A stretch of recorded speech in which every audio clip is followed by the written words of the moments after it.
Stephanie. Good to see you again. I need you to clear something up for me from this distance. And, you know, you and I consume all of this stuff a lot more than average folk do. But do you give Kamala Harris more of a chance of defeating Donald Trump than you would have Joe Biden? Well, it just depends, right? Seems to be a lot of excitement over Harris right now, especially compared to Joe Biden. As we saw, he was floundering and failed after the debate. And I spoke with you on that night after the debate, and I had told you it was a make or break moment for Biden, and it certainly was a break. As we saw, Biden's cognitive decline had been very obvious for many of us for these past few years, even before 2020. And it was impossible for them to hide that from the American people on that debate night. The mainstream media had been covering for Joe Biden for some time, saying that anything that the Republicans or critics of Joe Biden had to say about him, even videos of him falling up and down Air Force One steps, were all cheap fakes. We weren't allowed to point that out. And as the American people saw real time live, that Joe Biden just isn't with it anymore. And so Kamala Harris obviously can put together sentences. She is a strong speaker.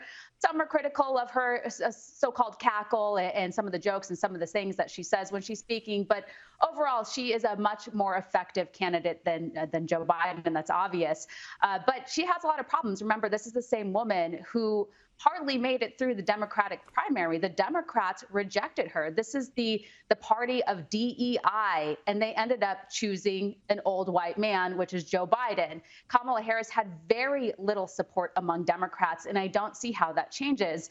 And while the media is really hyping her up right now, talking about that she's a woman of color and that she's a woman, and they're just ecstatic of the fact that that could be the next potential president, they're forgetting about how radical her policies are. I mean, she was born and raised in San Francisco. She is to the left of the left. And so when people start to do a deeper dive on her policies and realize that actually she will be much more harmful than Joe Biden, it would be like Joe Biden on steroids, they might want to reconsider.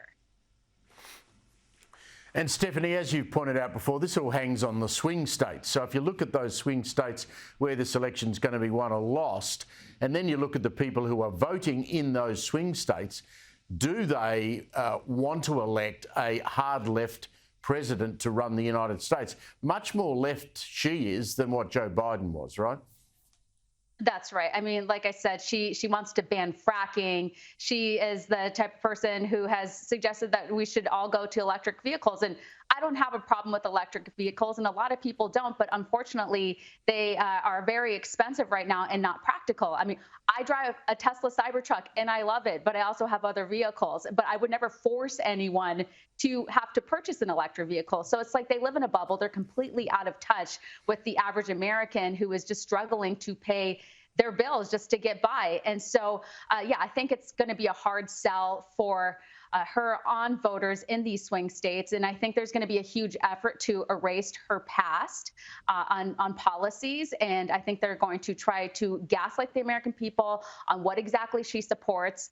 And, and I think that the Trump campaign, they will do a good job of exposing that. Let's just back up there. You drive one of those Tesla trucks that looks like a spaceship. Is that right? That's right. Some people, some of my friends make fun of me and they say it looks like a dumpster truck or just a dumpster.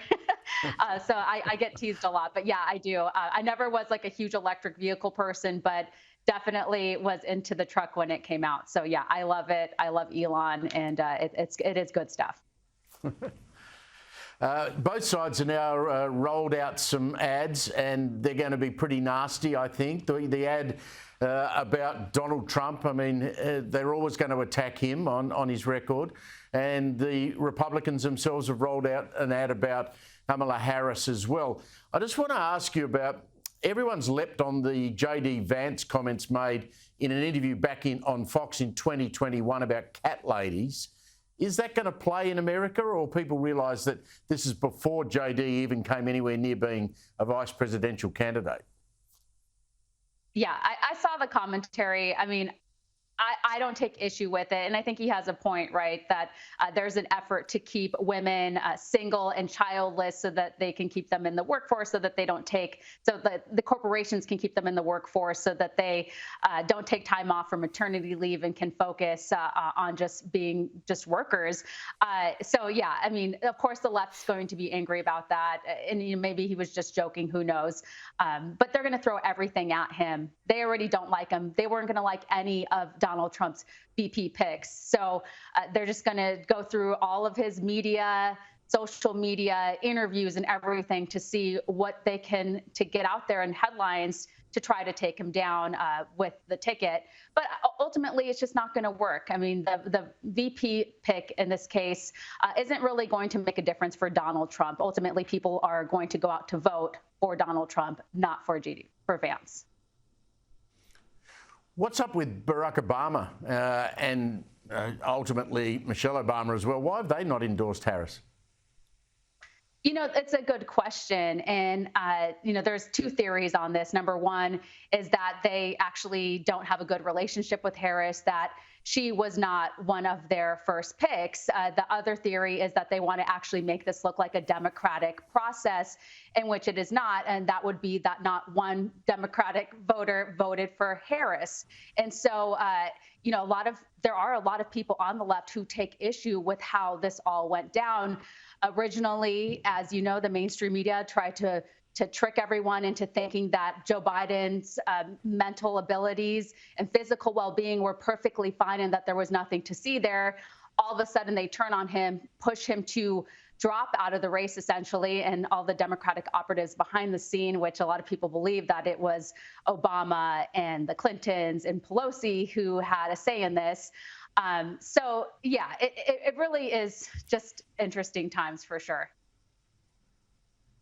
Just finally, I mean, a week in politics is extraordinary, isn't it? When you think about it, this time last week, we'd just finished the Republican convention. Donald Trump had survived an assassination attempt. The crowd was erupting in support for him.